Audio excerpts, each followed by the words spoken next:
What's up, YouTube? Tonight's video is going to be my personal top 10 records of 2014. I'm a big vinyl record fan, and this was a pretty good year for music. I wouldn't say it was the best of the decade by any means, but definitely some of my favorite bands put out releases this year. Some of those were more successful than others, and I'm going to walk you through what I consider my top 10 favorite of the year. We're going to start this off with an honorable mention, and that is the record you see in front of you right now. The reason this one deserves some mention is because this was a 5 LP box set of all new material by the Minus Five. And they are a band I've followed for a long time. They have a big discography.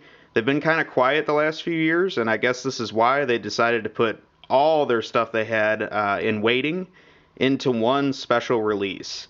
And as far as the packaging goes, it's super cool. It kind of folds out like a book with one sleeve for each record. This was actually released on Record Store Day this past April, and they only printed 750 of these. So I think it's a great album by them. All 5 records in the box are different in tone and theme. One of them is just a whole record about members of the Monkees. Yeah, I don't know. It's a really strange theme, but if you follow that band, you know they're pretty quirky. They do feature members that played in REM as well as many other famous bands, so it's definitely a cool album to have. Probably not something that's going to appear in a lot of top 10 lists this year because I don't think a lot of people got to hear this record, just due to the low print run and no availability on CD. So let's move on with my actual top 10, but I did want to give that one some special mention. Number 10 this year, I would rate the OC's album Drop, and as you can tell, this one has a really cool album cover. This is a band that's been known for their super colorful, oddball album covers they put out for years. I will say that the only reason this album rates as low as it does in my top 10 is just because it's not one of their absolute best albums. But I'm not too worried because they put out music at a rate of about 1 to 2 albums a year anyway, so I'm sure the next one will be kind of back on pace with what they usually put out. But nevertheless, still a good album to hear. Has some really good singles on it, too. I'd highly recommend taking a look at those if you haven't heard those yet. Next record is by a Scottish band named Pause, and I was a huge fan of their debut record a couple years ago. This album, they tried to do a few more things on it. It's not as good as that one was, but it's still quite good. I recommend checking them out if you've never heard them. They haven't really broke big in the U.S., and I think part of that is because records like this were only available in the U.K. They were sold as import only, so they're a little tough to find. But still worth checking out if you like checking out new music. Next one is also a new record, or new band, I should say, and that is a band called Eagles. This band had quite a bit of hype when they were started out in the U.S. I guess it was around March or April this year. This is a new band from the U.K. as well, and they kind of sound a lot like 80s goth and just kind of post-punk sound, very dry sound. The whole album itself, I will say, sounds pretty much the same, but the sound that they put out is very good and very authentic to that style. So if you like kind of that 80s mope rock stuff, but it is still heavy, I recommend checking this out. I like this album quite a bit. And I don't know, they didn't really break big in the U.S. I'm not really sure how they did in other countries, but definitely was, I got to understand the reputation, especially after seeing them live. They were very good live and very loud, definitely represented the sound very well. Next album I'm going to recommend to you guys is kind of a duo of albums, and unfortunately I don't have these on vinyl, but that is the 2 releases by Guided by Voices this year, and unfortunately they are their last releases as they chose to break up for the second time this year. So the first of these is Motivational Jumpsuit, and that came out in February, I believe, and the second release of the year was Cool Planet, which came out in May this year.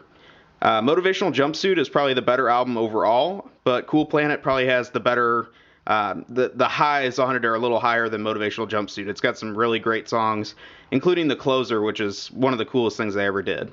Hopefully they'll be back. Like I say, I'm not too worried. Robert Pollard puts out music in tons of different forms and bands, as well as his solo projects. So we haven't heard the last of Guided by Voices, but these are, for now, the last 2 official releases by them, so I just wanted to point those 2 out.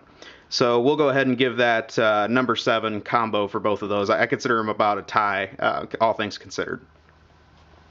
Number 6 this year would be the second album, or actually the third album by Parquet Courts, and that is called Sunbathing Animal. A ton has been written about this record. You've probably heard plenty about it if you're into this kind of music. It's definitely not a sequel to their last album that was so well received, so I think it was kind of a challenge for a lot of people. But overall, it's a better variety of music. I've listened to this album quite a bit over the last year, and I really like it. So they also snuck a second release out at the very end of the year, and the vinyl version of that I'm still waiting on a mail order for, but I have heard it, and it's quite good as well, so I'd recommend checking that out. The second release is called Content Nausea. All right, so at number 5, we have another new band, and this is called, the band is called Wand, and the album is Ganglion Reef. Very deep psychedelic, but still poppy. It's definitely in that Ty Segall wheelhouse of LA rock that's very popular right now, if you like all these garage bands. This band's a little more psych, though. They have a few more keyboards in their sound. I saw them live. They blew me away. I bought the album from them at the show, and it hasn't really left my turntable since. I listened to this album quite a bit, but very cool album to check out by Wand. Next album is number 4, and keeping with talking about Ty Segall, this is Ty Segall's double album of the year, and it's called Manipulator. Again, a lot has been written about this album. It's great. Ty Segall's one of my favorite artists that's around today. The only thing I can say about this one is I just wish it was a little bit shorter. I think it's cool that he did a double album, but overall, you kind of lose your attention a little bit by it. But it still has some great songs, definitely some of the best stuff he's ever put out. I thought this album would really lead him to break through on a bigger stage, and it really hasn't happened yet, but I'm okay with that because I've got to see him live several times, and I enjoy seeing him in smaller clubs, so hopefully that kind of continues. Number 3 is another band that's from that LA psych garage scene, and that is White Fence. This album is called For the Recently Found Innocent. Again, this is more of a kind of a breakout release for White Fence. I've been a fan since their first album, and this is one that kind of went a little heavier on the pop as far as some of the more psych stuff he's done in the past. But Tim Presley really did a great job with this album, and I highly recommend checking it out as well. This is another one that, I think you'll listen to it a few times, and the songs will kind of burrow your way into your brain. So definitely worth checking out. I also highly recommend his album he put out last year, which was called Cyclops Reap, and that was my favorite album of last year. So definitely up in that same tier of releases. Very, very good stuff. My number 2 album for the year is by a band called Connections from Ohio, and this is their third album called Into Sixes. What's interesting about that is this is their third album, but this is only the second year they've put out records, so they have been very busy. The quality hasn't dropped off at all. In fact, I think this is probably their best album yet. Very, very cool if you like the Ohio kind of rock sound, just very simple, to the point, very poppy. Definitely a great album. So yeah, looking forward to more of their releases in the future because, like I said, they're very active right now. So that brings us to my favorite album of the year. And this album I listened to probably more than any of these other albums combined. It has just been a nonstop rotation ever since I got it a couple months ago. And this was such a surprise because, again, it's a new release for the year. It's a new band, I should say. They are veterans on the music scene, and their leader is Mary Timony, who's been in several different bands over the years. Helium, Wild Flag, her solo career, Autoclave, a lot of different things. I never really was a huge fan before, but this band is just so in my wheelhouse. That album is, of course, Rips by the band X Hex, and just fantastic all the way through. It's just the right length. It's about 30 minutes long. As soon as it ends, you want to listen to it all over again. Just fantastic pop songs, just highly, highly recommend it. Has kind of that late 70s sound to it. And the thing that really makes this album special is Mary Timony's guitar tone. Her solos on this are just fantastic. You just have these simple pop songs with nice harmonies, and then she rips into this crazy solo on it, and it's just so impressive that this was put together the way it was. So definitely check this album out. It's my favorite album of the year. I expect to continue listening to this for quite some time. So hopefully you enjoyed my top 10 of the year. I actually have a couple more things to show you. I just wanted to cover some of my favorite re-releases of the year and also some of my favorite 7-inch singles of the year. So we'll go ahead and do the 7-inch singles first because I just have a couple of those. And the first of these is, again, another release by Ty Segall. This was kind of a surprise release. It came out at the very end of the year. And it is live versions of covers of Motorhead and Paranoid by, of course, the band Motorhead and Black Sabbath. Very awesome. Just has a simple white label packaging on it. Very little information on it. Definitely something for the fans, but great recordings of both of these songs. I've seen them do both of these songs live, and it's pretty amazing. I mean, you'd think just it's a typical cover you would see a bar band do, but definitely brings something fresh to it. So a very cool release. Next one of these is a band that didn't release an album this year, and that is Games. Their debut album a couple years ago was one of my favorites, and this is just a new single by them called Little Elise. It is fantastic as well, so I'm hoping they'll put out some more new music soon, but definitely like this. It got a lot of spins this year. And finally for singles, actually this one's more of an EP.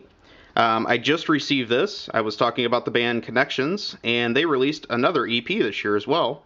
It's called the 5 Imaginary Boys EP, and it has, of course, 5 songs on it.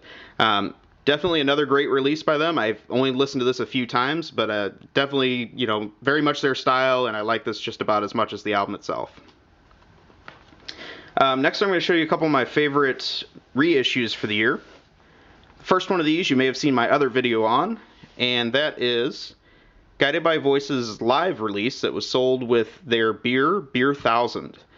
This was only available in limited edition box sets, but it is a release of a live concert from 1994, and the sound quality of this just blew me away. I was really impressed by it.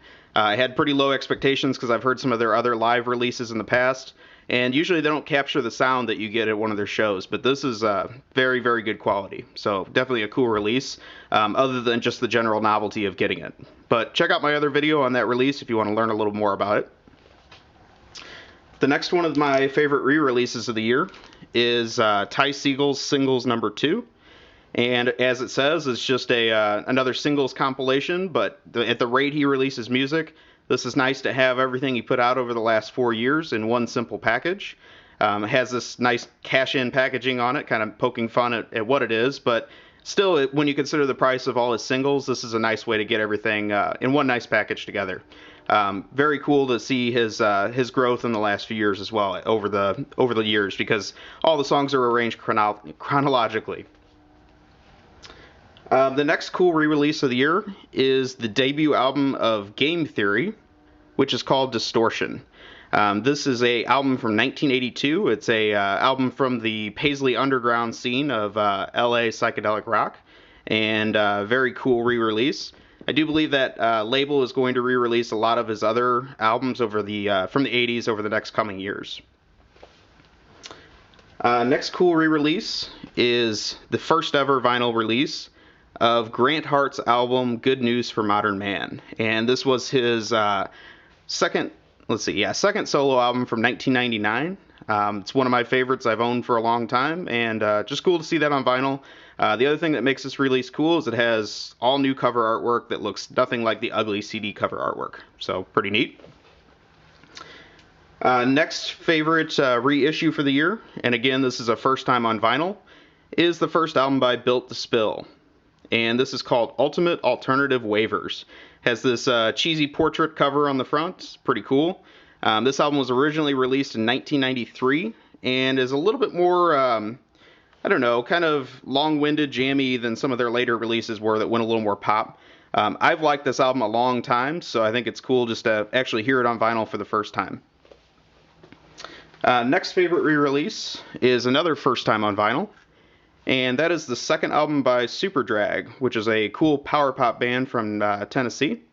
The second album called Head Trip in Every Key, and this album was very long, very expensive to make, I believe. It got them dropped from their major label. It didn't really sell very well. There wasn't a hot follow-up single on it or anything like that, but overall it's a great album, and it's very cool to hear it on vinyl as well. Finally, the last favorite reissue I had this year is the I guess it's the second most recent album released by Teenage Fan Club, and that is called Man Made. This album didn't really get a whole lot of respect when it was released, but I think it's awesome. It's obviously one of my favorite Teenage Fan Club albums that they've ever put out. And again, just for some reason, it never got released on vinyl in the U.S. It did get released in the U.K., but it's been a very expensive import and has gone for a lot of money on eBay ever since. So it was pretty cool that Merge Records took the opportunity to reissue this album on vinyl for the first time for the U.S. buyer. So that pretty much does it for my end of 2014 record recap. Hopefully you liked hearing about my favorites this year. Please take a moment, like, comment, subscribe on the video. Let me know what you think. Be happy to check out your top 10 videos as well if you've made one. Definitely love hearing about more things that I might have missed this year. And hope you have a great day or night wherever you are. I'll talk to you soon. Have a great day, YouTube.